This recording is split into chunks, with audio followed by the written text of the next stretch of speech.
Olá, olá pessoal, tudo bem? Estamos de volta aqui com o nosso canal, O Observador. E eu gostaria de falar, gente, hoje sobre duas figuras importantes do cancioneiro nacional. Tô brincando, tá, gente? Esse é Luiz Fernando Veríssimo, escritor maravilhoso, né? Cronista e humorista, né? Maravilhoso, jornalista, né?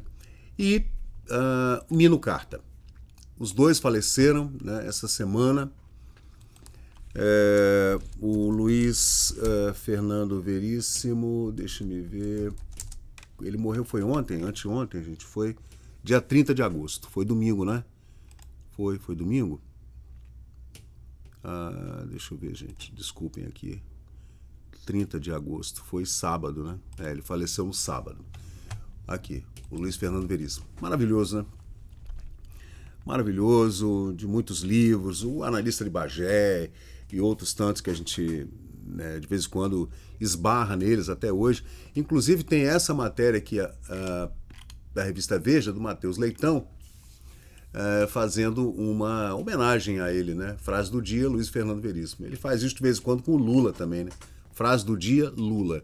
Assim, não interessa, né, o Matheus Leitão, só para a gente ilustrar, porque o Luiz Fernando Veríssimo, gente, apesar de ser um esquerdista, como ele era um cronista, um escritor, né, e um jornalista muito equilibrado, um humorista, fazia piada para todo lado. Ele não era um esquerdista clássico, né? A gente não pode dizer que o Veríssimo era um comunista, de jeito nenhum, né?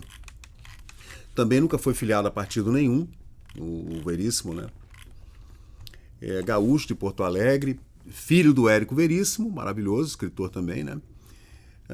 Morou nos Estados Unidos durante a juventude, fez uma carreira acadêmica, estudou música, artes gráficas, mas ele era um cronista, né, gente, da vida, do dia a dia, com um humor muito afiado, muito refinado também, né, escritor. Ele trabalhou nos jornais Zero Hora e no Globo, onde, né, tinha colunas semanais ou diárias, né, fazia crônica também, né? Publicou muitos livros, entre eles romances também, contos, né?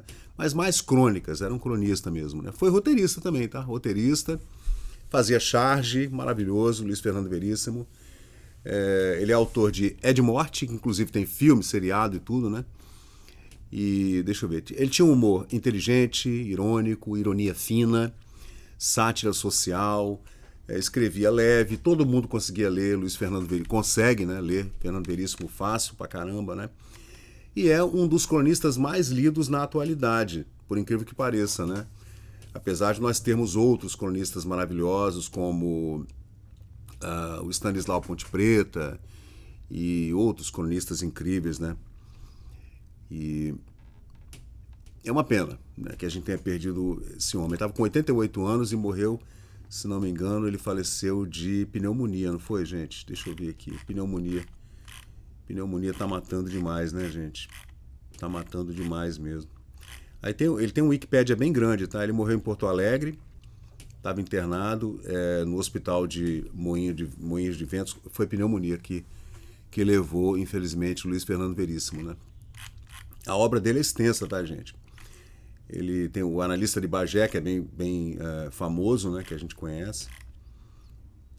E muitas crônicas, né, Eu queria só pontuar, porque é importante a gente falar dessas pessoas que são, ao mesmo tempo, da mesma profissão, são jornalistas e escritores e analistas do dia a dia da vida, né, do brasileiro, mas são muito diferentes, né, quando a gente fala de viés político, né, como o Mino Carta, por exemplo, que faleceu hoje, né?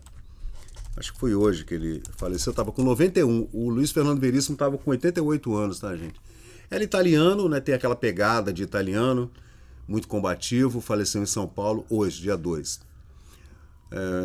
Com muitos livros também, ele fez a Universidade de São Paulo e é controverso, né? Bastante controverso o Mino Carta.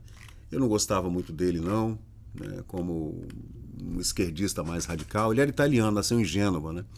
Mas ele veio para o Brasil muito cedo e tinha um sotaque muito carregado, né? Que eu não consigo entender bem. Esse imigrante que vem para o país e continua com aquele O cara ele tem 91, viveu 80 anos no Brasil, mas ainda tem sotaque, é engraçado, né? Ele se formou em jornalismo e era também editor, né, gente? Ele é fundador da revista Quatro Rodas, vai vendo. Ele é importante, como editor é muito importante. Revista Quatro Rodas, em 1960, a revista Veja, em 1968, fundador e cofundador. Revista Isto É, 1976, e a Carta Capital, por último, que é um dos portais que eu sempre acesso aqui para fazer comentários aqui. Mesmo que seja muito de esquerda, muito comunista, eu ainda abro e leio, né, para a gente poder entender o outro lado. A gente que está fazendo comentário, eu sou eu diria, um libertário. Mas eu entendo que o caminho para o libertarianismo, que seria o Estado zero, fronteira zero, de zero imposto, porque imposto é roubo, nós temos que passar por um liberalismo antes. Com Estado mínimo, ou neoliberalismo, não sei, ou pós-liberalismo, como fala o J.D. Vance, o vice-presidente americano, que seria algo com pautas de esquerda, seria uma centro-direita, né, eu diria, né? Com algumas pautas da esquerda, sociais, etc. Né? Claro, ninguém que é de direita, ninguém que é conservador e tudo vai querer abandonar as pautas sociais, de jeito nenhum. Né? Esse pessoal comunista, socialista, é que tomou para si as pautas sociais. Você vê a Igreja Católica, por exemplo, né? É uma igreja dita conservadora, porque tem 2000 anos de conservadorismo, apesar de estar infiltrada de comunistas no Brasil desde a década de 50, 60, né? Mas continua fazendo um trabalho social, mesmo sendo conservador. Então uma coisa não tem nada a ver com a outra, né? Deixa eu ver mais.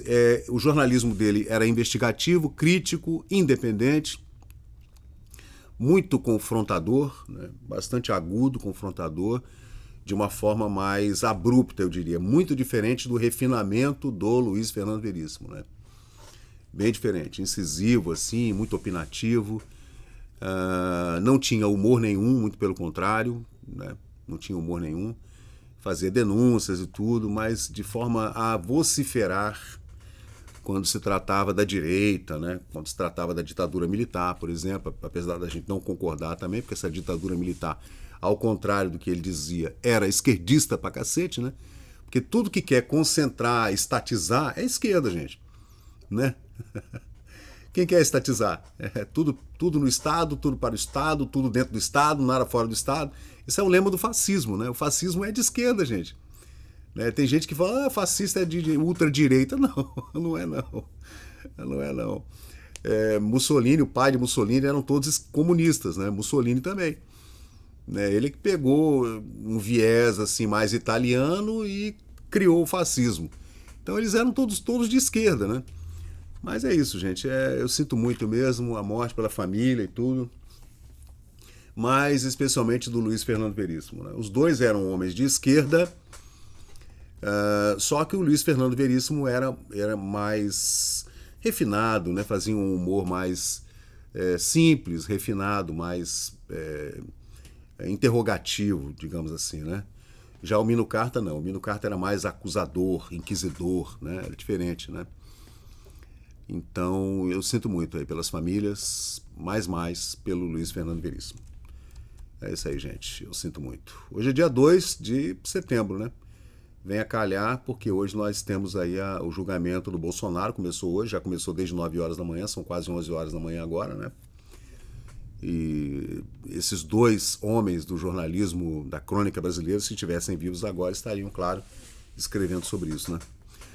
Valeu, pessoal. Obrigado. Então, pessoal, valeu, obrigado por acompanhar o vídeo até o final. Se você gostou desse conteúdo, deixa aí o seu like, porque isso ajuda muito o canal a crescer. Aproveita agora para se inscrever, ativar o sininho de notificações. Sua opinião e seu comentário são muito importantes para nós seguirmos melhorando aqui o nosso conteúdo. Valeu, gente, eu sou Fábio Pirajá, muito obrigado e até o próximo vídeo.